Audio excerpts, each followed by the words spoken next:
Welcome to the Hog Sty, your absolutely unofficial leading source for all things Redskins and the NFL. The draft just ended yesterday, and we've got all our hot takes on the Redskins' new class of 2016. You're not going to want to miss that, so grab your beer, kick back, and strap on your Laramie Tunsil gas masks. The Hog Sty's coming up next. It's the Hog Sty.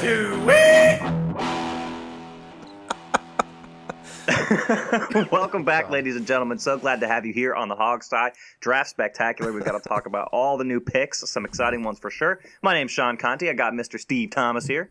If I am ever wearing a Larry Tunsil gas mask, please just put a gun to my head and pull the trigger. Don't you knock it till you rock it, Steve. Oh, God. It kind of feels like the day after Christmas a little bit. Yeah, we've unwrapped all the gifts, and unfortunately, there's 364 days until the next one. That's right. What about you, Mr. Robbie Duncan? What you think? I am in Cloud 9. Scott McCloughan, hail to the chief. Are you in a Laramie Tunsil gas mask Cloud 9? I hope Yeah, not. you could call it a draft euphoria. How about that? Nice.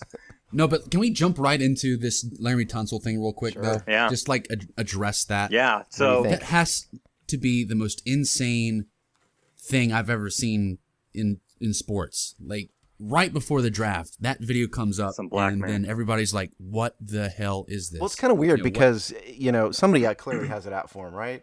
But the only person who would know his passwords have got to be his boys, his friends, somebody who knows him real well. And who of those people would want to irritate a guy who's about to make millions of dollars? They say his stepfather has some huge agenda against him for whatever reason. But that's the suspect at the moment. God, the really sad thing about it is that the gas mask video, while awful and while a very poor choice, was apparently, according to him at least, several years ago, and he hasn't failed a drug test in college at all. And so we have this video that looks really, really bad, makes him look like a complete idiot. But if it was when he was in high school, I think NFL teams would probably not care, except that it looks bad. I don't think he was high school. He was probably like freshman year, and just getting in with the guys on the team and stuff like that. But the dumbest thing, yes, he smoked weed with a gas mask and through a bong and stuff like that. But the dumbest thing about the whole thing is that he let somebody stand right in front of him and record him with a phone. I mean, that phone camera was right in front of him. Yeah, it wasn't like someone snuck it and said, "Oh, hey, look, this is Laramie Tunsil." I mean, boom, right in your face, Laramie Tunsil doing that. Yeah, I mean, look, he's just idiotic. Yeah, it's idiotic. It just goes to show in today's world that if everything that you do is captured on video and audio and somewhere, and if you record yourself, you have to assume it's going to get out. Yeah. Unfortunately, when you're 18 and dumb, you don't always think about that kind of thing. Well, yeah, my only thought of it is this. First of all, I have to say, I don't think smoking pot's a big deal. I think everybody, society-wide should chill out about it a little bit, but this kind of gets back into like a Donald Sterling thing. Like he's recorded in sort of a private, more intimate circumstance where he doesn't know, we don't know that his guard's down. His guard's down. That might have been in his house where, you can't really just record somebody, So I guess what it comes down to me is like, yeah, it's a bad thing, but like, should we really be able to judge people for stuff where their privacy was violated, I don't like the Donald Sterling comparison because he did not know he was being recorded. And I don't want to compare Lee Tunsil to Donald Sterling because Donald Sterling's a horrible human being. And, but Donald Sterling was being surreptitiously recorded, whereas Tunsil was being clearly recorded with his knowledge. So it's a big difference. I haven't seen the video. I mean, just tell me this before we move on. Is it like at a party or is it like... It looked like... It's a close-up. It looked like him sitting on a couch. Yeah, it looked like a couple guys hanging out just smoking weed. Okay. Yeah, see, I don't know. The video is about the width of his couch, and you see Tunsil from like chest up with this gas mask on and a huge bong ready for your close-up to the gas mask. It looks like something out of a really bad movie. It looked like he was in a dorm room. That's what it looked like to me. It looked like a couple buddies in college hanging out in the dorm room smoking weed. Yeah, see. I mean, it's unfortunate, but it is what it is. Well, the other part of it really is actually more relevant because I have not seen the second half of it, but the other video that was apparently posted on Instagram was of him admitting to a coach that he accepted money from Ole Miss University, which is a much bigger issue, honestly. I don't know if the NFL cares, but the NCAA might care. And you know who the coach was, by the way? Hugh Freeze of Blindside fame, interestingly enough. Well, wow. We've stayed on this too long, but a lot of people say that he was that night. I think they they were talking about how he may have been high that night, like to openly admit that at his post-draft press conference. Fantastic. You know what? I don't blame him for that. I think he did the right thing by just openly admitting it, honestly, because he's not going to get suspended. You know, I think it's better always to be forthright and open about it. You know, when you're talking about a media crisis, he was in a media storm already. So he'll just say, okay, look, I did it. I'm guilty. Let's move on. And it's honestly, if, you know, he needs to not apologize for what Ole Miss University does. If they want to pay him, that's their problem, not him, as far as I'm concerned. Yeah. Well, I think we can safely say he pulled an Obama and said, I inhaled, because that was the point. Mm-hmm. One of my... Well, you know, and the final point to that is that he didn't really fall that far. No, he didn't. What was it, 13? He fell to 13, yeah. Yeah. He was going to be a top 3 pick, and he fell to 13. So, I mean, we should not cry for him too much. No, not at all. Still a great spot, and he obviously still has huge potential. And I seriously doubt this is really going to derail his career, especially as we learn more about it. Was he the best O-line prospect, him or Stanley? Which one was better? Some talked about how some teams thought Stanley was the better guy, but I don't see that. Maybe a better run blocker, but overall, I thought Tencel was way ahead of Stanley, in my opinion. Well, because they asked Stanley that. Followed by Cody Whitehair, who I really liked. I know you did. I know it broke your heart to see him go to somewhere else. Yeah, and Max Turk, too. But we got to get to all that stuff. Maybe we should knock out the Redskins stuff here, since that's what everybody comes here for, after all. Let's get right into it. So let's not have it be the Jeremy Tunzel hour. Exactly, yeah. So let's talk about it. First thing to bring up, obviously, the Redskins moving back one spot with Houston there. Houston takes Will Fuller, and Washington takes Josh Doctson. Not Dawson, like the dog, Doctson. So what are your guys' thoughts on this pick? I like it. Love it. Yeah, I loved it too. First of all, I'd just like to say that Scott McCloughan flat out stole a draft pick from the Houston Texans. Yeah. I mean, it was literally just a theft. That was pointless. Yeah, it really was. It was dumb because we were never going to draft Will Fuller. I don't think we didn't need another small speed guy, and the Texans should have known that. But you know, if they're willing to sign it over, great. But let's, you know, right up front, wide receiver was not a crisis need for us. But we did need a big wide receiver, and we did need the eventual replacement for Pierre Garçon. And this guy Doctson seems to be, you know, exactly what the doctor ordered, man. And he's a big dude, big, fast, great hands. He's got the leaping ability of an NBA dunker. Yeah. You know, the fade, the end zone fade pattern is now back in our playbook. You know, it's been in our playbook, but the only real person we could go to with it was Jordan Reed, and there was no real way to disguise it, you know? Right. So now we can line up both of them far out wide, and then it's just, you know, which way you want to go to. Pick the better matchup. Well, honestly, I think Doctson probably has better body control than Jordan Reed in the air anyway, from what I can tell. Well, yeah, but if they line up the weaker person on, say, Jordan Reed, I'd take that fade route over, you know, the better guy lined up against Josh Doctson. You know what I mean? Oh, yeah, absolutely. I'm not disagreeing with you. I'm just saying I think Doctson has that level of body control. I think he's what he does in the air, and you know, they talk about catch radius. Yeah. His leaping ability and his long arms combined with his natural athleticism makes him just the ideal candidate for plays like that. And here's the interesting thing about him is that, you know, people wanted he's 6'2". It's not a big target, but it's like right in the middle. But what like we've said, he makes up for it with his jumping ability. Here's the thing. AJ Green, 6'4", he only jumped like a 34-inch vertical. Josh Doctson jumped a 41-inch vertical and is only 2 inches shorter. Wow. He's gonna get higher than Green in terms of catch radius. Is what you're getting at. Is basically he's a better, potentially a better jump ball prospect than AJ Green. We might see him backflipping into end zones. Well, maybe. I mean, and let's talk about his weaknesses, because he does have some weaknesses, and I think the primary one is that he sorry, I'm getting some interference here. Yikes. The primary weakness he has is at TCU he did not run the full playbook, or the full route tree rather. You know, they didn't use him in a manner that, say, Pierre Garçon would, and that's what he's going to have time to develop. He's got, you know, the go routes. He's got the long passes. I don't know how much they used him on the short crossing routes, that sort of thing at TCU. Yeah, he's not going to be your take a heavy hit, and he's not a possession guy like Pierre Garçon. No, but he is. But see, that's who he's going to have to get to if he replaces Pierre someday. Yeah, he'll need to put on some more pounds if he wants to take on that role. But what we can count on him to be is a third down, solid clutch receiver who won't drop anything. I mean, he's going to catch the ball. He doesn't drop many passes at all, and then he's obviously going to be our red zone threat. So that's what we have right now, and he can, take time to develop. We don't have to thrust him into a starting role with Pierre and Deshaun there. So we're going to be okay. Yeah, we got a couple other guys that, Crowder emerging too, and we've got a couple other tools, for wide receivers. So it'll be interesting to see how he plays out. I expect to see a good bit of him, but yeah, I mean, we've got some competition at that position. Yep. I would just ask you guys, does the selection of Josh Doctson here, 22, tell you anything about McCloughan's philosophy? Because it's what it seems to me is that everybody had him pick a defensive line player. He goes with the wide receiver. He waits because everyone's heard that this is a deep draft for defensive talent. Mm-hmm. It seems like maybe let's get the best player available in round one, because you're never gonna want to reach down the draft to take a lesser player just because it's what you need in the first round. But then he drafts more per position later. You see what I mean? Yeah. That's kind of what it seems like to me. Let me go ahead and just tackle that whole thing right now. Yeah.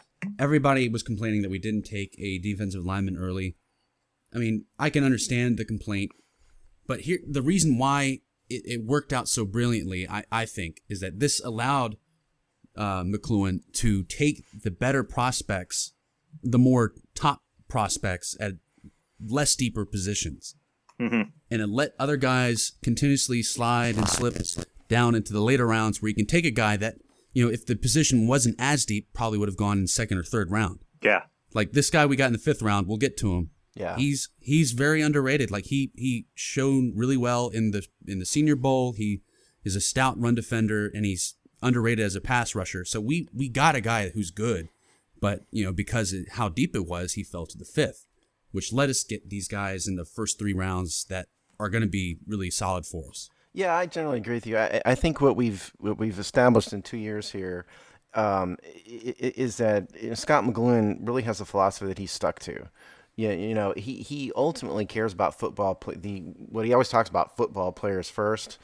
I don't know if he would necessarily draft, say if a left tackle had been at the top of the board, or something or tight end. I don't know if he would go that far off the reservation. Right, that's a great point. I think he's willing to draft anybody who's the best player as long as it sort of fits somehow. Yeah. And that's Doctson. And that was like last year, with Brandon Scherf, we had a clear need. It was we were in desperate straits for a guy like Brandon Scherf, and he pulled the trigger. This year, the team isn't quite as desperate for a player.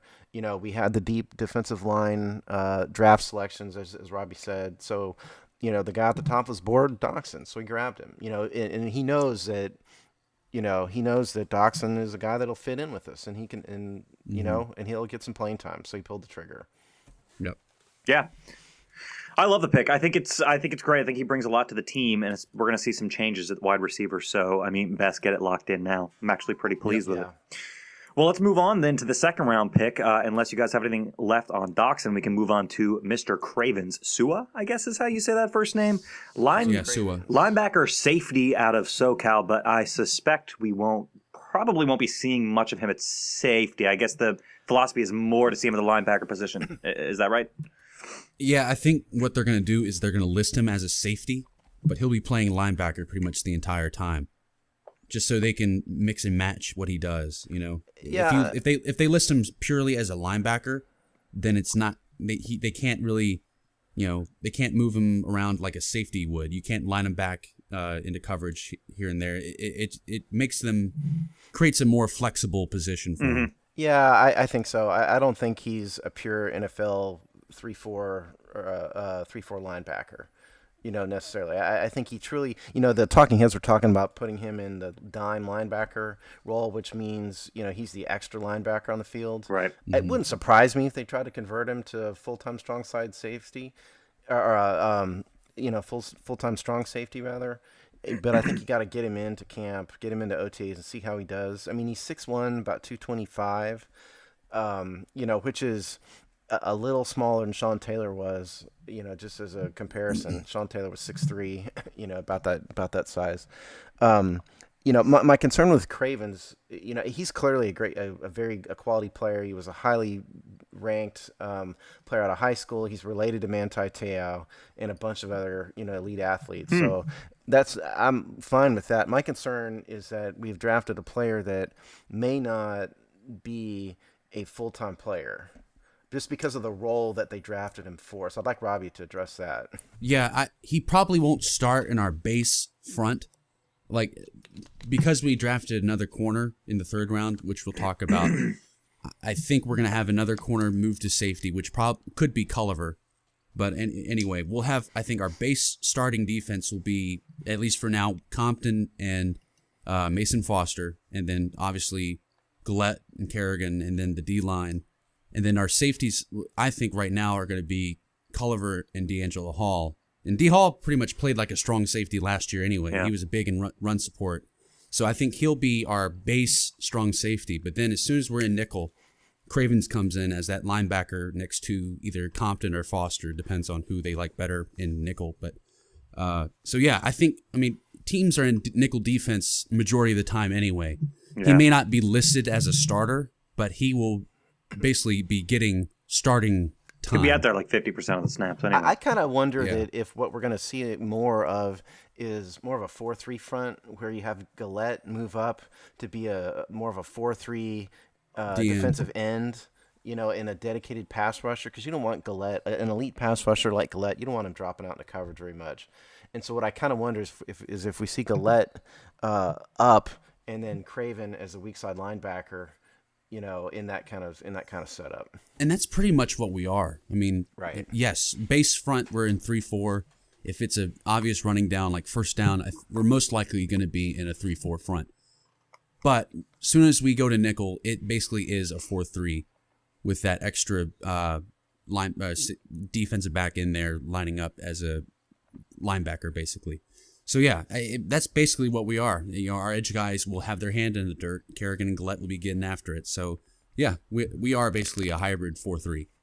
And the beauty of it is if we have, injuries, which are going to come, I think you could probably just put Cravens out there as a flat-out strong safety if we really had to, and he'd be fine. Right, yeah. Because he's an elite athlete. I mean, people need to understand this guy was a 5-star recruit out of high school, one of the best players in the country. Recruited by Joe Barry, right? Yeah, I was about to say, yeah. Joe Barry recruited him when he was at USC before leaving for San Diego. Right. So there's the connection there. This guy, I think, is really a classic Scott McCloughan football player guy. It's like, we know this guy is a great player. We will figure out what to do with him. Yeah, and you mentioned, the strong safety thing. He's only competing against Duke, Will Blackman, and David Bruton. So not to diss our own team. Got a team. bunch of Hall of Famers. Exactly. I mean, he has a major opportunity, I think, to take a big role there. So we will see. Mm-hmm. Moving along from there, then third round pick Kendall Fuller, the corner. I think some people surprised just with the money spent on cornerback recently that we would go this route. But I think it's a great choice. I didn't understand this pick. Yeah, I mean the surprise was out there.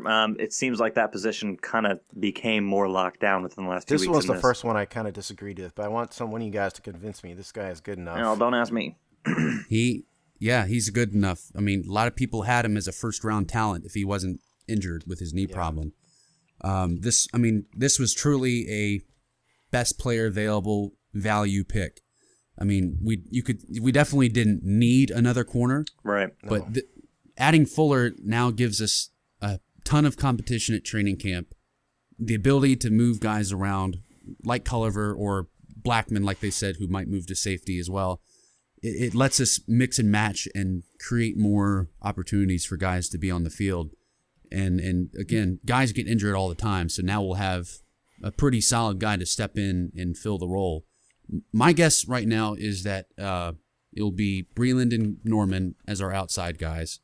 Kendall will be our starting nickel guy. He's very good in the zone. He's decent in man, but he's an instinctive zone corner, which is what we do. Cover 3, nickel corner in cover 3. They usually handle the flats area. He's great at jumping routes and picking it off and creating big plays. So once he gets acclimated to the speed of things and kind of develops during training camp and stuff like that, I think he's going to be great for us, especially if his knee is good. And I hear what you're saying completely about just having rotational guys at cornerback. I'm not sure what running backs were on the board at the time, but I mean, there was a lot. That's the thing to me. I mean, I get it, but it seems like there was value at other positions there. And again, you just spent $50 million on this position for sure. I hear what you're saying about being a great fit, but I guess just a little surprised they passed on some of the other positions of need here. Because now it seems like we're stacked at corner, and we've got we're pretty shallow elsewhere. Yeah, like I said, it's deep. The running backs were deep too, just like the defensive tackles. It gave them the opportunity to take the best player there. Yeah, they I'll just say waited that on I running disagree backs so with- long though. Sorry. I'll just say I disagree with the pick. I mean, not anything against Fuller. I just think it was kind of a waste. We have an A+ corner. We have Breland. We have Culliver. We have the young guys we were developing last year in Quentin Dunbar and DeShazer Everett. We'd signed Blackman. Not that we couldn't cut him, but I just think it was kind of a waste to bring in another corner, honestly. I mean, this was the spot where I was hoping we would go D-line. And I know we got a good one later that we'll talk about here in a minute. Yeah. But, I don't see how it was a big enough need for it to justify the pick. I think, who knows what Scott's board said, but I didn't like the pick, not because of Fuller, but just because of the position. I like it. I think we're completely sacked now at corner. Yeah. I mean, Greg Toller wasn't going to be some amazing, surprise signing that we picked up. I think now we have guys competing big time for that last, dime corner spot. If we ever go into a dime package with 4 corners on the field, I mean, we got some quality guys fighting for that last spot, which is good. Well, we're going to have to cut one of those quality guys, too. Well, probably Culliver, right? Culliver, a lot of people say we could cut Culliver because for cap, what's the relief? It's like $8 million bucks. I'd hate to cut Culliver because he is talented and can do some stuff for us. You don't know if how he's coming healthy. back from injury, though, right? I mean, Scott McCloughan really likes Culliver, though. I mean, everything we've heard from him is really positive about Chris Culliver. Yep. totally understand that. I mean, but you got to make room where you got to make room. I don't know. I was just a little disappointed, and I, and you guys who follow Virginia Tech football out there probably really like the guy, and that's fine. I don't have anything against Will Fuller, or Kendall Fuller rather, in particular, but I just think we could have done something better with the pick that would have better helped the team. That's all. Sure. So, hey, sue me. No. I'm more of a need guy. You're entitled to that. I was just about to say you can have your own opinion. Yeah, it's just an opinion. And I think they redeemed themselves a bit coming up here next, did they not? So the next pick, unless I'm missing one, let's see, we got. Well, what you're missing is that we traded away our fourth round pick for a next year, which that's right, befuddled a lot of people, considering all we heard was we want 12 draft picks this year, and they're going to do everything they can to get more, and he traded away 2 of them. That irritated a lot of fans out there. Yeah, this is the only part of the trade or the draft that I didn't quite get or agree with. I mean, yeah, I mean he must not have been as sold on this draft class as other people were, because I mean, I would have hoped that if we traded back, we traded for their 5th round pick this year to fall back, but I don't know. I feel like you could have at least gotten their 4th rounder, like just trade back into the 4th and still pick in the 4th round, but we didn't. We completely skipped the 4th round, which, I think we still had a great draft, but I don't know. A 4th round pick would have been nice. Let me ask you guys something. I think Scott McCloughan has gotten sort of a carte blanche, if you will, from the fan base. And it stems from the fact that we've had 20 years of just horrid drafts and awful GMs, and we've had, the scourge of Vinny Serrato. We had Charlie Casserly, who's no genius himself before that. Mike Shanahan, with a couple exceptions, generally didn't draft well when he was here. If you get away from Trent Williams and Alfred Morris, and we can debate Griffin again another day if we're bored. Jordan Reed. We want to shoot ourselves in the head. Yeah, Jordan Reed. But point is, Scott McCloughan seems to have a carte blanche from the fan base a little bit, and I'm wondering if the carte blanche isn't really deserved. I mean, he's doing well, but that doesn't mean it's not okay to disagree with him, and say, hey, we didn't like something he did. Nobody's perfect. No. Does he deserve the complete and utter trust from the fans? Well, as good as his draft was last year with his first draft for us as the Skins, as good as that draft was, it still I mean, he still made mistakes. I mean, Yeah. Oh yeah, everyone's going we to. lost our corner that we drafted. I can't remember his name all of a sudden, but we had him. He got hurt. We put him on our. We released him to put him on our injured reserve. And he they got picked stolen up by the Colts. Yeah. You know, we lost other guys. Evan Spencer, we lost him, Right. the receiver. I mean, not all of our draft picks worked out. It's not like it was a perfect draft class. We just had some really surprising guys that really contributed a lot to the season, which, you know, made up for the guys that we didn't hit on. I mean, Scott has said that he's not perfect. I mean, he's going to miss. Yeah, and right, and the other part to his game, I mean, is the free agent acquisitions. I think it's going to take this year to see how all these pieces fit together. You've got Gillette coming back. You've got Norman on the team now. You've got the new draft class. Last year's draft is going to be, second-year guys. I think this is the year you really see how McCloughan has progressed and how the team's coming together. I think if you want to make more snap judgments after this year, I would say, that's much more fair than Well, doing one now. thing's for certain is that we're clearly obviously he's not perfect, right? No GM is perfect. Right. They all, even the best out there, I'm sure Vince Lombardi, misidentified a player or two. But I think nobody can dispute that we look like sort of a real competent NFL team now, whereas we haven't for a really long time. We've looked like chaos and disaster for the longest time, and what Scott McCloughan has brought in more than anything else is a sense of calm. Somebody's in charge. He knows what they're doing. It's not going to be perfect, and we're not always going to agree with him, but it looks like a professionally run organization again, finally for the first time in forever.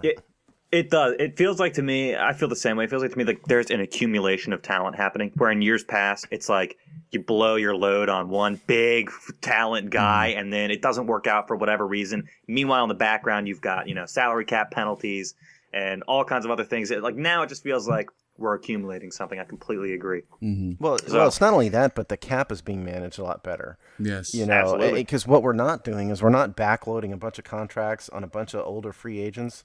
Because what always happened is we always got in trouble with the dead money. Every single year we had trouble with the dead money, and that was what I'm talking about under the Vinny years, and that was why every year you'd hear about people, the talking heads talk about, the Redskins are in salary cap trouble again. The debts from the past are going to come due. It was because of all the dead money, and we don't really have that this year, or the past 2 years, and that's a really, really positive thing more than anything else. Yeah, that's think positive. about some of the guys that we've released. I don't think that the Redskins would have released, Jason Hatcher's, he retired, but I don't know if the Redskins would have necessarily released some of the free agents that they've released in the last couple of years in years past. Well, newsflash about Jason Hatcher, he would have not retired if we hadn't cut him. Well, there you go. But either way, it just seems like, we've been much more likely to pull that, trigger on guys. Yeah. Let them go. We all know let the them walk. names, we've brought in here. Exactly. Guys. We don't want to relive that. No, exactly. Let's move to the fifth round. Well, yeah, so let's talk about the fifth round. Steve, I think this one might make you a little bit more happy. I felt much better Matt, about myself, after the fifth round pick.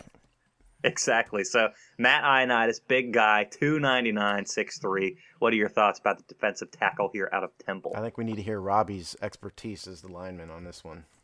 I wanted to hear how it made you happy. Okay, well, I'll tell you how it makes me happy. It's just seeing a big fat man really makes me happy. And I'm not talking Steve's about a chubby just chaser. Football. No, I'm kidding. Yeah. Devastated No, when actually, we I'm lost just Pot talking Road. about football. No, look, I mean, we needed a guy like this desperately, right? Yeah. We needed a guy who was a run stopper on the defensive line, who's young, who's going to be around, at a low cost for several years, but who can improve our run defense, because that was the biggest weakness we had on the team. And I think Sua Cravens will help to a certain extent, but what we really needed was straight up front. Yeah. Right up the middle. That was where we were getting killed, and this guy hopefully will go a long way towards that. He's 6'3", 300 pounds. I think he's going to immediately go into the defensive line rotation, and if he can be sort of the primary, run stopper right up front, God bless him. It's exactly what we need. All the critics seem to think it was a great pick at that spot in the draft. I know some people had him going earlier than the fifth round. So I think he will really be a good player for the Redskins. Here's my thing about Ioannidis. He's got a huge frame on him, like he's 299, almost 300, but he doesn't look. He's not the bad 300. He's He's a strong dude. He's got some muscle to him. He's leaner than most defensive linemen there of 300 pounds. He still can put on like at least 10, 15 pounds and be even stronger. Gruden mentioned that in his press conference after the day. He's the kind of guy that would, if you tell him to run through a brick wall, he'll do it. He's your do everything, relentless effort kind of guy. He's going to do anything you tell him to do. But like Steve said, he's great against the run, but he's actually pretty decent at pass rushing too. They mentioned how it's this during the Senior Bowl, during all the one-on-one drills, pass pro one-on-ones. He was beating guys left and right against the offensive linemen. He's got some moves to him, more than people give him credit for. So this could be a very surprise pick. I don't think he'll start right away, but he's got some very good tools that we could use him for, and could eventually become maybe Scott's new Justin Smith. And I think Ioannidis has some weaknesses. He has, to develop. We've got a good coaching staff now, so it'll work out. But I think he's a guy we will see contribute to the team immediately as a rotational player in his first year. Yeah. And more importantly, it made everybody feel better because we'd gone 5 rounds and no defensive line. And I think once that happened, the fan base had a collective sigh of relief, and we all felt better. He'll do the dirty work. Like if you run those twists and stunts like the Niners did with Justin Smith, he'll do the dirty work to open up a wide open lane for, Gillette or Kerrigan or even Preston Smith. I think he's gonna be a very surprisingly very good contributor to the team, basically. So let's move on from there. Unless you guys have anything left on Ioannidis, we can talk about our quarterback acquisition. So I'd love to hear some talk about this one. Nate Sudfeld out of Indiana, down in the 6th round. Big boy, 6'6". Can he play receiver? I don't think he's going to run fast enough for that. He doesn't look like it, no. He ran a 4.9 340, so let's not have him as a receiver. Yeah, for a quarterback, yeah. I mean, look, he's a Ben Roethlisberger clone from a physical standpoint. Yeah, he's big, and he's a Midwest boy like Roethlisberger is. If he could become even a fraction of Ben Roethlisberger, would be doing well. Robbie told us, told all you guys weeks ago, we were going to draft a quarterback. Mm-hmm. I know a few people question why we did it and why we spent, the pick on a quarterback, but it was going to happen. We were never going to go into the OTAs and into training camp with 2 quarterbacks on the roster. It was never going to happen. This guy, from what I understand, I don't know if you've watched film on him, Robbie. I've not watched a single bit of film on him at all. I think he has his college stats. I think he has a ways to go. He was only a 60% completion percentage in college, which for college is, good but not great. I think it's going to take him some time to learn, our system, but that's why we have a developmental quarterback. Mm-hmm. I'm glad we have him. What do you think? Yeah, I'm glad we have a guy to, create more, put him in kind of drama. Just kidding. He's the guy. The guy is. He's a developmental guy. He fell to the 6th round for a reason. A lot of people thought he wouldn't even get drafted. He's got a big arm. He's a big guy. He's got tools that you can work with, but the nuances at the position he still has to get down. He's just it's footwork. It's pocket presence. It's making accurate throws. It's just the small things that add up, it's why he's a developmental pick. If we're not looking to draft a replacement right now, we got a guy who can sit for a couple years and just, continue to get better to hopefully be ready for when his name is called. Yeah, from what I understand, what I've read of the various scouting reports is Sudfeld's big issue is consistency. He's a guy who has the physical tools. He looks the part. He's got the big arm. This is not a Colt McCoy question where, the guy's real smart, but, he's got kind of a noodle arm by NFL standards. This guy has all that. With him, it's just a matter of, I think he needs some pro coaching. He needs a quarterback coach that can help him work on his mechanics in the pocket and just develop the consistency. Because this offense, more than anything else, the offense we run is about timing and consistency. right? And a pocket presence to the quarterback, and this guy will be able to do that. He just needs to work on it, and if Kirk Cousins works out, which is an open question, long term, this guy maybe can at some point be our number 2 quarterback, after Colt McCoy leaves. Sure. Last thing before we move on to the 7th round is I've been seeing some couple tweets here that Vernon Adams, the quarterback from Oregon, is in the books to visit the Skins for the rookie tryout thing, the post-draft rookie minicamp tryout type thing. And so that's an interesting prospect. Maybe he could come in and beat out Sudfeld as a developmental guy. Very interesting. So another quarterback competition for the backup roles here through the offseason, you think? Very athletic. Very athletic. Oh, okay.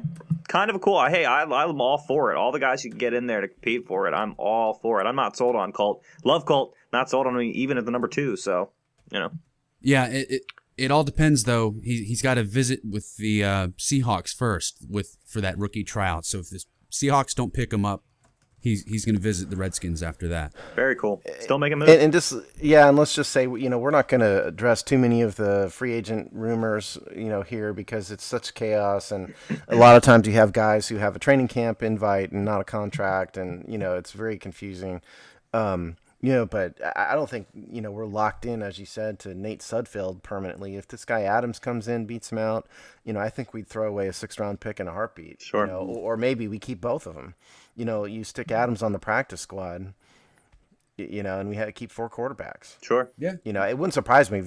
Matter of fact, I think you kind of have to have a 4th arm for training camp anyway. True. Yeah, you do. I don't think we can't make it with 3. So, if it's Adams, or somebody else, right, there's going to be another quarterback most likely. Well, almost all of us had them pegged for taking a quarterback in the 6th or 7th round here, so we were all pretty close on that. We were all way off on who it was, but we were off. We were off on everything completely. Yeah, I don't. Did we even get one of them in any of our 4 mock drafts? Did anybody check? For reference, I drafted Keith Marshall in many of my Fanspeak mock drafts. Really? Many of them, but he was not the one that counted. Not the one that counted, obviously, but he was in many of my mock drafts in the late rounds. Okay. I would have gotten it. I got close, Ma. Well, before we get to Keith Marshall, I do think that's an interesting pick. Definitely want to hear your take there, but let's talk about Mr. 7th round, which would be Stephen Daniels, inside linebacker. I had them pick taking an inside linebacker, I think, in a 4th or something like that, so fell a little bit, but what's your take on Stephen Daniels, Robbie? This guy... Depth? Could be, or he's depth, but he could eventually become a starter. I mean, he is a smart, hard-hitting, instinctive linebacker. Like, you watch his film, he does a lot of stuff that the coaches preach about. Like attacking the pulling guard on a sweep or a trap play like that. I mean, there's tons of highlights of him just demolishing a pulling guard to meet the running back in the backfield. He's very textbook and could eventually find his way in a starting spot. I don't know if it's with us here or not, whether he makes the team or not, but he's a guy who's going to compete his ass off, especially on special teams. He'll pay his dues and maybe even get a shot at some point. Why does a guy like that fall so far? I can tell you why. Yeah, I mean, he's not a coverage guy. He's not an athlete. Like, he is an athlete, but he's not a very good athlete. Mm-hmm. He's one of those slow Chris Borland, Scooby Wright type of linebackers. Yeah, you don't want him out there covering, Antonio Gates, for example. Right. The comp on him, I think, a lot of fans picked up on this was London Fletcher. He's a little bit smaller, or shorter rather. He was a little bit, he's not quite as athletic as Robbie said, but he's a real hard worker, very strong, great run stopper. He's a point of attack guy. He's a strong pursuer, a lot like, I think he's a lot like London Fletcher, at least from those respects. And given the status, frankly, of our middle linebackers, it's not beyond the pale that he's going to, in a couple years, become a starter. It's not like we love Will Compton here on the show and Mason Foster too, but it's not like those guys are high draft picks that they're going to be afraid to get rid of. No. But I think he's a guy who can come in and surprise people. Right. like we've had before. Tyshawn Jarrett. He was the guy that no one really thought would be an immediate impact kind of guy, but he was thrust into the nickel corner spot and played safety here and there and nickel corner, dime backer. I mean, he made himself essential to our defense. Daniels could do the same thing. You never know. He could really prove himself as a run stopper during training camp, during preseason, and just basically force the Redskins to keep him on the active roster. Well, you got to imagine he'll probably play lots of special teams, right? Oh yeah, he absolutely will, and that's where he's gonna have to really make his name before he even gets a shot at getting some serious playing time. That's how he's gonna make the roster. Yeah, a guy, a 7th round linebacker, has got special teams is mandatory if you're gonna be on the squad. Mm-hmm. I love the pick. I'll just say I love both of our 7th round picks. Honestly, I thought both these guys were surprise talents to grab at this spot. Yeah, and Keith Marshall. I think clearly what happened to him is he's had an ACL 2 years ago. Mm-hmm. That's certainly part of why he dropped. But if people understand, this guy hasn't seemed to slow him down. Not literally. He runs a 4.3 140. That's beautiful. He might be the fastest player on the team. This is after he tore his ACL. 2 years after tearing his ACL, still runs. Some even said he ran like a 4.29 at different spots. Maybe not in the combine, but 4.29, 4.31. That is unbelievable after what he's been through injury wise to still be able to run that. He might be faster than Deshaun Jackson. Very well might. So the thought on him, I'm assuming, is you might see him out there on the occasional 3rd down, but I mean, what, you might even see him returning balls or something? Well, but this guy's different though. You kind of think when you see a guy that runs a 4.3 as a running back, you're thinking 3rd down back, you're thinking gadget guy, right? You think Chris Thompson ought to be nervous, but this guy is 5'11", 219 pounds. That's good size. He's not Brandon Banks. Yeah, that's exactly. It's not Brandon Banks. It's not Chris Thompson. This guy he's got the physical build to be a franchise back someday. It needs to be said that he was starting over Todd Gurley back in his freshman year before he got hurt. I mean, they were splitting carries with Marshall getting the majority of the carries at the time. And if you think about need, I mean, we had a huge need at running back. Really big need, especially since Silas Redd is gone, and friend of the show, Silas Redd. That's right. I mean, wherever you are, you blew it. Unless Keith Marshall, wets the bed and seriously underperforms during training camp and preseason, I mean, I don't see anyone coming in and taking away the top 3 running backs, which should be Jones, Thompson, and Marshall. I think that's right now pretty set in stone, unless someone that we picked up undrafted wise surprise us. So that's interesting. I mean, that might be a good point to end on with the draft stuff. So you don't imagine any other running back? I mean, we got to make another acquisition at running back before the season starts, right? I mean, we can't just roll with those 3 guys as our only policy. Well, no. We're gonna have bodies in training camp. We signed a bunch of guys after the draft. I think we signed like 2 or 3. I mean, we're going to have bodies. We're going to have guys splitting carries during training camp and preseason. But you think this is, for the most part, locked in unless something really goes wrong? Unless someone that we picked up surprises us and outperforms Keith Marshall. I don't see – I mean, I know this is really early, but I don't see that – I really see that as our top 3. Wow. That's a hell of a thing to say about a 7th-round pick. That's a beautiful thing. Yeah, I mean, remember that Scott McCloughan likes big, strong, fast guys, right? That's his MO, and Marshall is all of that. He's big for a running back. He's got good size. He's fast. He's kind of a proven talent. He's from Georgia.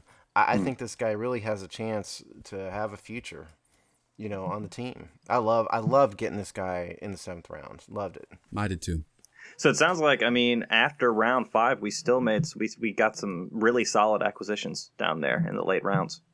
Beautiful thing. I kind of like the bottom of the draft better than the top of the draft, honestly, in some respects. I mean, just in terms of what kind of who we drafted. Yeah. Well, it's not a terrible thing to say, Steve, if you think about it. Yeah.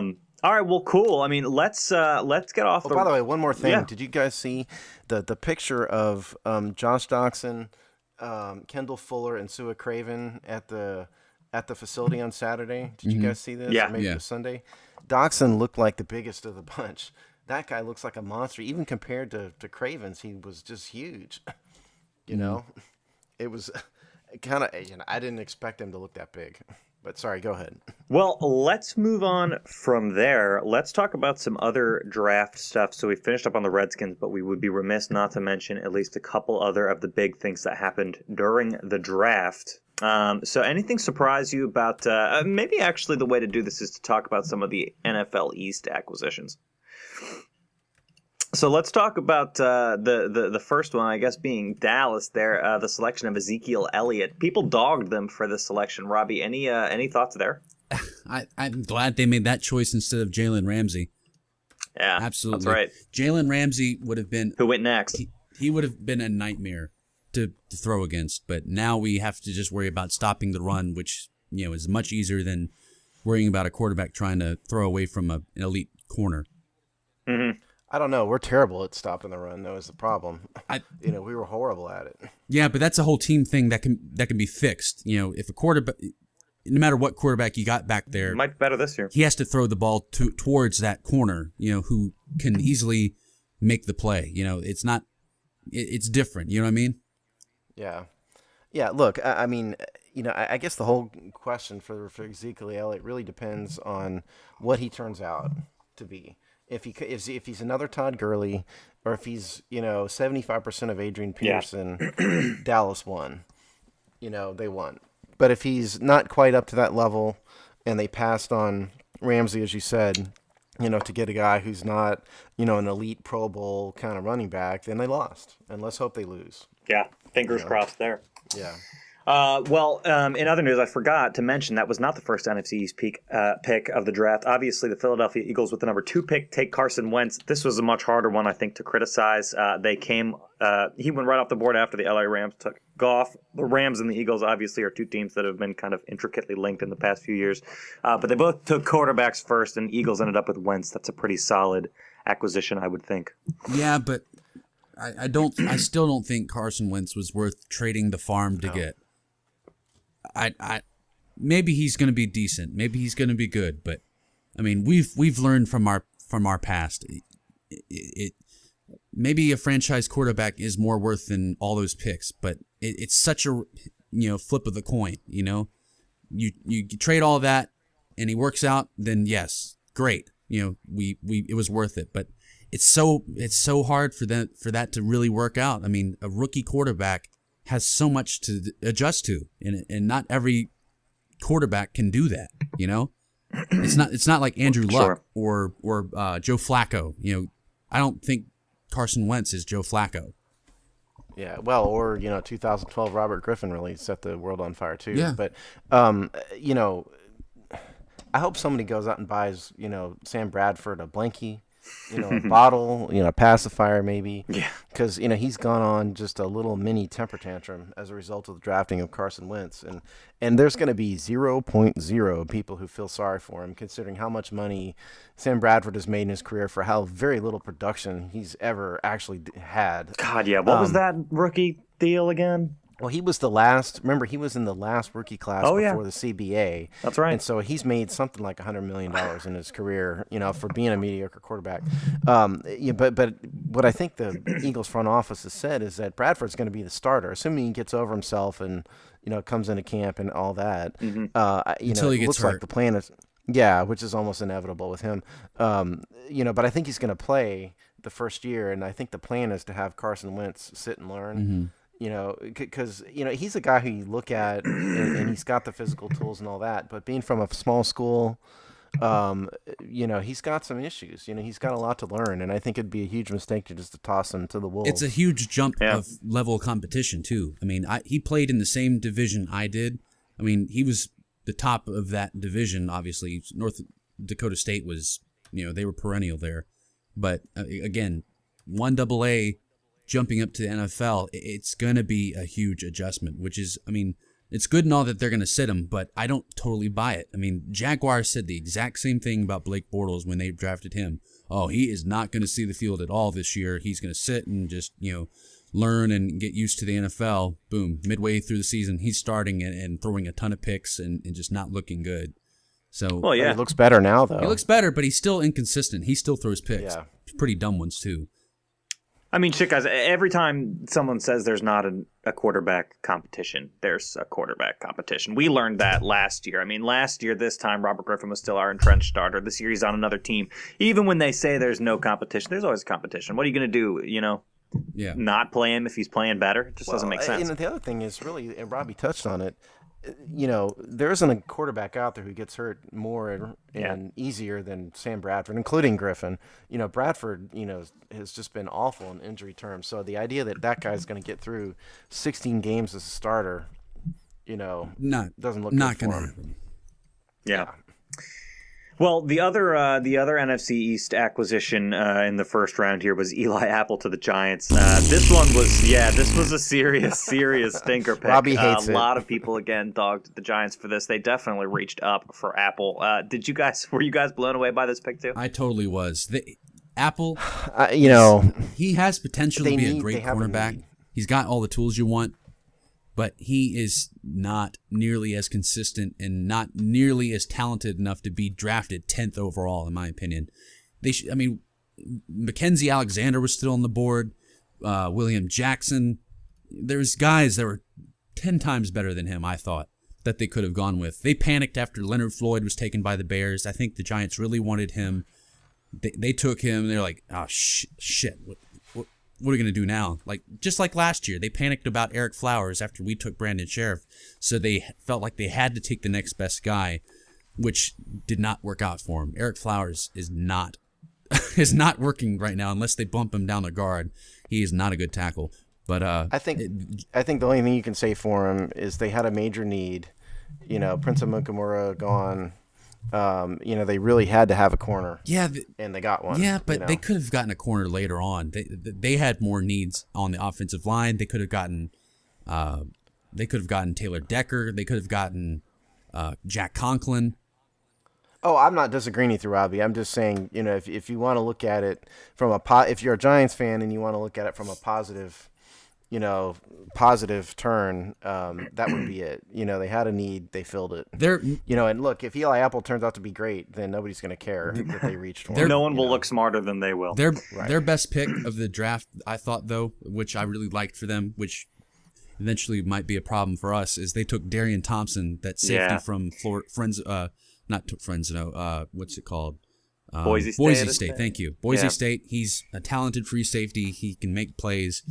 This lets them put Landon Collins in a strong safety role to be more run support. They could be a pretty solid young safety combo.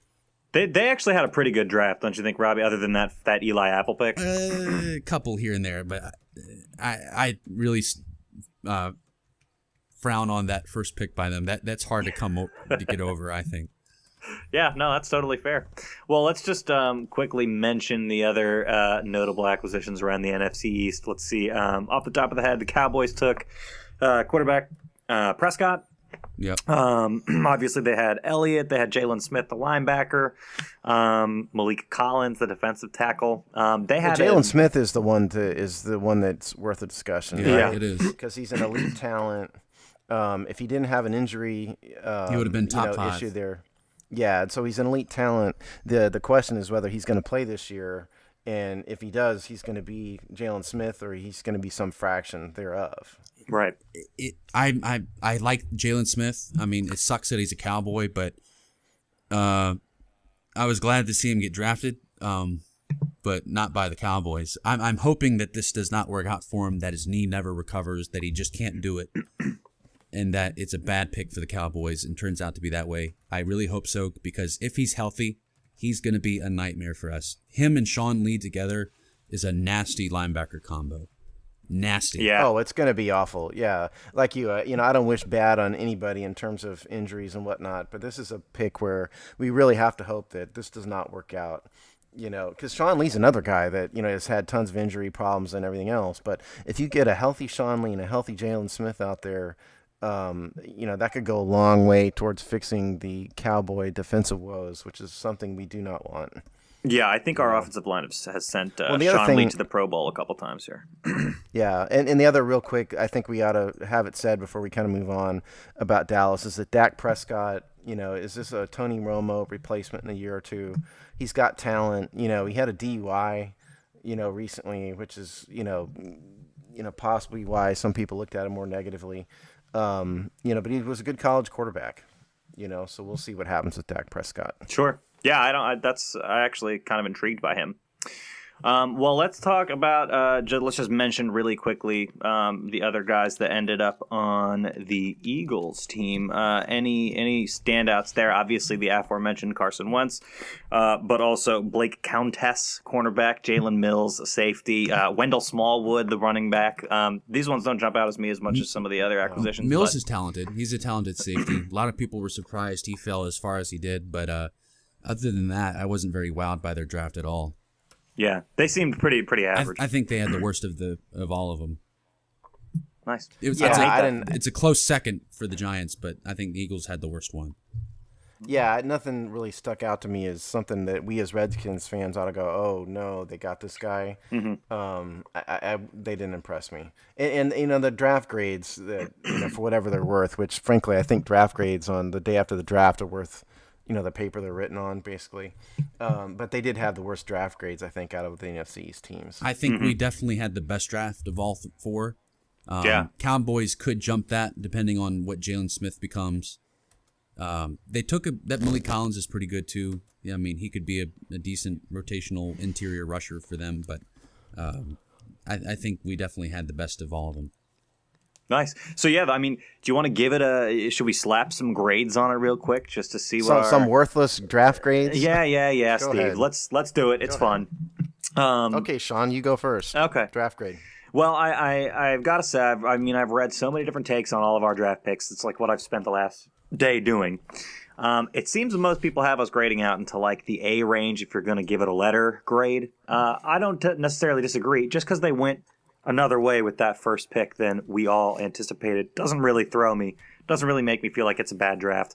I kind of like McCloughan's philosophy again. It seems like he picked the best player available. You can't fault him for that in the first round and then drafted more for positional need later. I don't hate that. I really don't. And I don't see any huge names that I'm really sad that we didn't get. I guess the one disappointment for me was we didn't take a running back higher. I had my sights on like guys like Kenneth Dixon and the such. Ravens. We didn't go for Ravens getting him, by the way, was one of the best picks in the draft, I thought. Yeah, that kind of distressed me that we'll have to see him, 30 miles up the Beltway. Exactly. Didn't like that. Exactly. I didn't like that either. I was kind of surprised they waited to the 7th. So I'm going to give it, I'm going to say they get a B+ from me. A B+, because, you got to earn your A. Yeah. Yeah, okay. I'll go next. Let's save Robbie's expertise for the grand finale. I didn't like, as I said, the Kendall Fuller pick. Mm-hmm. Not because of anything to do with Kendall Fuller. I just didn't like the position. I would have rather McCloughan traded the picks for this year's picks rather than next year's picks. We got fewer players as a result. I like the Dotson pick, as I said. I like Sua Cravens. I like Ioannidis. And Daniels and Marshall, both, I think, great picks. But I'm going to, like Sean, I don't think they've earned an A simply because we had fewer picks this year, and I gotta bash them for the 3rd round pick. So I'm going to give them a B. Cool. I'm actually right there with you guys. I love this draft. I thought we did really well. I just really was bummed about trading out of the 4th round entirely. I mean, I wish we could have gotten a pick in there. It sucks right now because we didn't get as many picks as he said he would for this draft.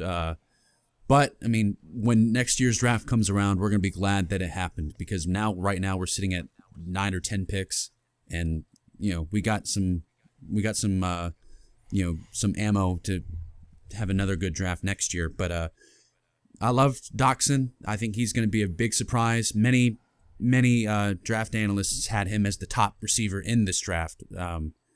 We got him at the 22nd overall pick, which is huge value. Sua Cravens, I think, is going to be a big surprise for us. I think he's a very smart player, very dynamic player. He won't be a starter this year, but he will be a huge playmaker for us. I like the rest of the picks. I think Keith Marshall is going to be a big surprise for everybody. Might be my favorite pick in the entire draft for us. Just because of the huge upside and where we got him. I think it's an absolute steal. I think we had a great draft and we're set up for the future. Give us an A to F. B plus. B plus. Okay, so we were all right there. Yeah, and I think just the caveat to that is I think if we look back in a year and Sua Cravens becomes a guy who's on the field at the level of a starter, and Kendall Fuller ends up being a contributor, I think my B may go up. Has a possibility of going up. Like Robbie, I also think the Marshall pick might have been my favorite pick. Let me mention real quick, just before we conclude the draft talk. Redskins just released the numbers of what our top 2 picks are going to wear. Doxson's going to be number 18. Okay. And Sua Cravens, I love this number, by the way. 69? Nope. 36. 36. He's wearing Sean Taylor's rookie number. Nice. Very cool. I think he's a big fan. He's a big Sean Taylor fan, which ought to make all of us happy. That's why. That's awesome. That's why he wore 21 in college. He has, I think, 21 or Sean Taylor. Some part of Sean Taylor is tattooed on him at some spot. He's a huge influence. And he's not going to wear 21 with us, obviously. Ryan Clark, we were okay with, wearing it in practice at least. But, Sua Cravens, no. But I think that's kind of cool that he's honoring Sean Taylor. Certainly, that's good. Yep. Yeah.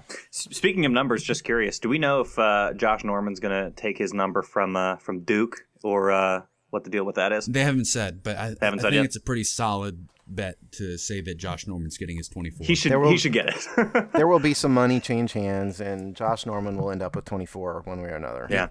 You got to give the number to the guy who played with that number at Coastal Carolina University. Shout out to my alma mater. Nice. I know. Did you know Josh Norman at all? You guys were probably there at the same time. We overlapped for 2 years. I did not know him. But, you probably had class come with on, him. man. Probably class with him and didn't even realize.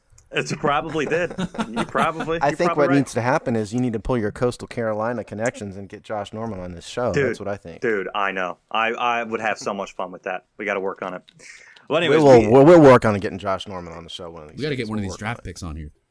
Oh, absolutely. Yeah, no, we will think about that. We'll get one of them. Don't worry, folks. Yeah, many exciting things to come. So before we wrap today, I understand, Steve, the Redskins are back in the news or doing some noteworthy things, at least in the legal sector here. I know it's a little sadder topic than what we've come from. It's news to me too. I had no idea. Yeah, it is. So we're going to do about an hour and a half on this, and we're going to get a detailed legal brief. So strap on your feedback. Get those gas masks out. Yeah. Yeah. No, what has happened is that the Redskins filed what's called a writ of certiorari with the Supreme Court, and what that is a petition to ask the Supreme Court to hear their case.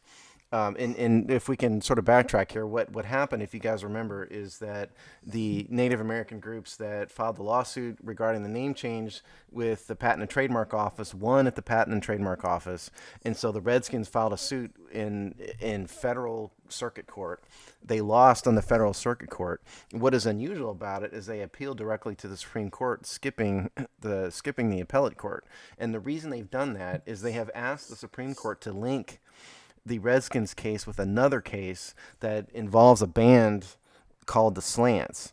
And the Slants is comprised of Asian Americans, and they're using the name the Slants as kind of a political statement with regard to their Asian American heritage.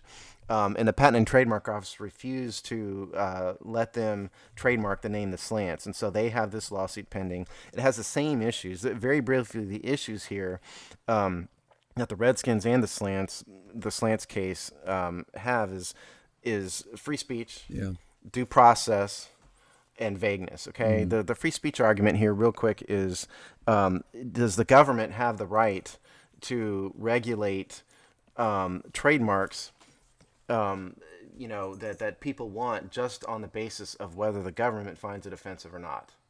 That's an open question. The second part of it that the Redskins pled is, they said, look, government, you gave us trademarks 50 years ago. Right. And so there's a due process problem here because you waited 50 years to take them away from us. Right. That's the second part. And the third part of it is vagueness. The Redskins and the Slants both claim that the Lanham Act is with regard to the regulation of offensive speech is vague.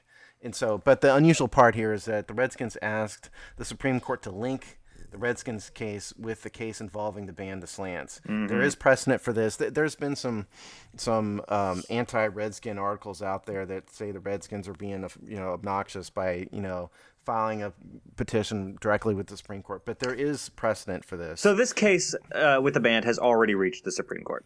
No. That case has reached the appellate court, and they have also appealed, trying to go to the Supreme Court. And so, there is precedent for the Supreme Court linking two cases together if the issue is broad enough. Now, that's what the Redskins have asked the court to do. Does the other party have any say in whether or not these lawsuits, does the band have any say in whether or not the Redskins? No. It's the Supreme. It's solely up to discretion of the Supreme Court. The Supreme Court could do a couple things. They could agree with the Redskins petition and agree to hear both the case involving the slants and the Redskin case together, and they will publish. If that happens, they publish an opinion in which both cases are ruled on at the same time. So Go ahead. Sorry. So what does this mean for the Redskins? Like, how does this play out for their future? Well, in this case? At some point in the next little bit of time, we will get word from the Supreme Court, and the Supreme Court will either agree to hear the case along with the other case.